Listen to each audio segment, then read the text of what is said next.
নমস্কার। একটা comic comic মানে মজা, আর মজা মানে এটা শুধু মজাই, কোনো সত্য নয়। এরা সত্য মনে করে কখনোই মাথার মধ্যে কিছু রাখবেন না। যাই হোক, ব্যাপারটা একজন মুরব্বি তার বউকে ডাক্তারের কাছে নিয়ে যাচ্ছে। সমস্যাটা কোথায় সেটা আপনারা বুঝে যাবেন। তো মুরব্বি আর বউ ডাক্তারকে কিভাবে বলবে আর বোঝাবে তা বাড়িতে অনেক রকমভাবে প্র্যাকটিস করেছে। মুরব্বির বউ হচ্ছে আমিনা খাতুন। তা ডাক্তার চেম্বারটা এরকম যে ডাক্তার বসে, সামনে টেবিল, আর সামনে বেঞ্চ আছে, রুগী বসে, ডান দিকেও বেঞ্চ আছে, রুগী বসে, বাঁ দিকেও বেঞ্চ আছে, রুগীরা বসে, আর রুগীর বাড়ির লোক একটু বাইরে দাঁড়িয়ে থাকে।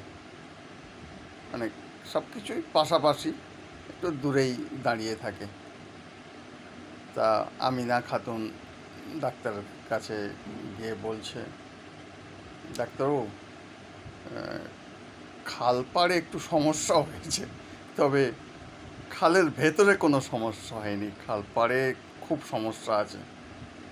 তো ডাক্তার বলছে, এই শুনুন, এটা ডাক্তারখানা, এটা খালের কোনো সমস্যা এখানে হয় না।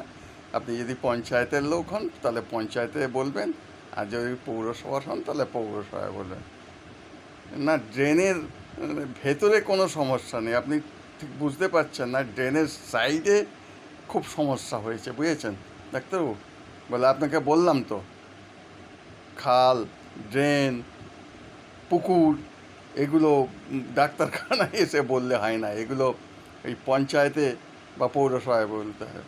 না, পুকুরের ভেতরে কোনো সমস্যা নেই ডাক্তারবাবু, পুকুরের পাড়ে যত সমস্যা, সেই জন্যই তো আপনাকে বলছি। ডাক্তার রেগে গিয়ে বলছে, এই শুনুন, আপনার দরকার হলে আপনি পঞ্চায়েতে গিয়ে দেখান, পঞ্চায়েতে গিয়ে বলুন, আর যদি অসুবিধা হয় আপনি যদি পৌরসভায় হন তাহলে পৌরসভার লোকজনদের দেখান, নয় পঞ্চায়েতের লোকজনদের দেখান, বলুন, আর নয় পৌরসভার লোকজনদের দেখান আর বলুন।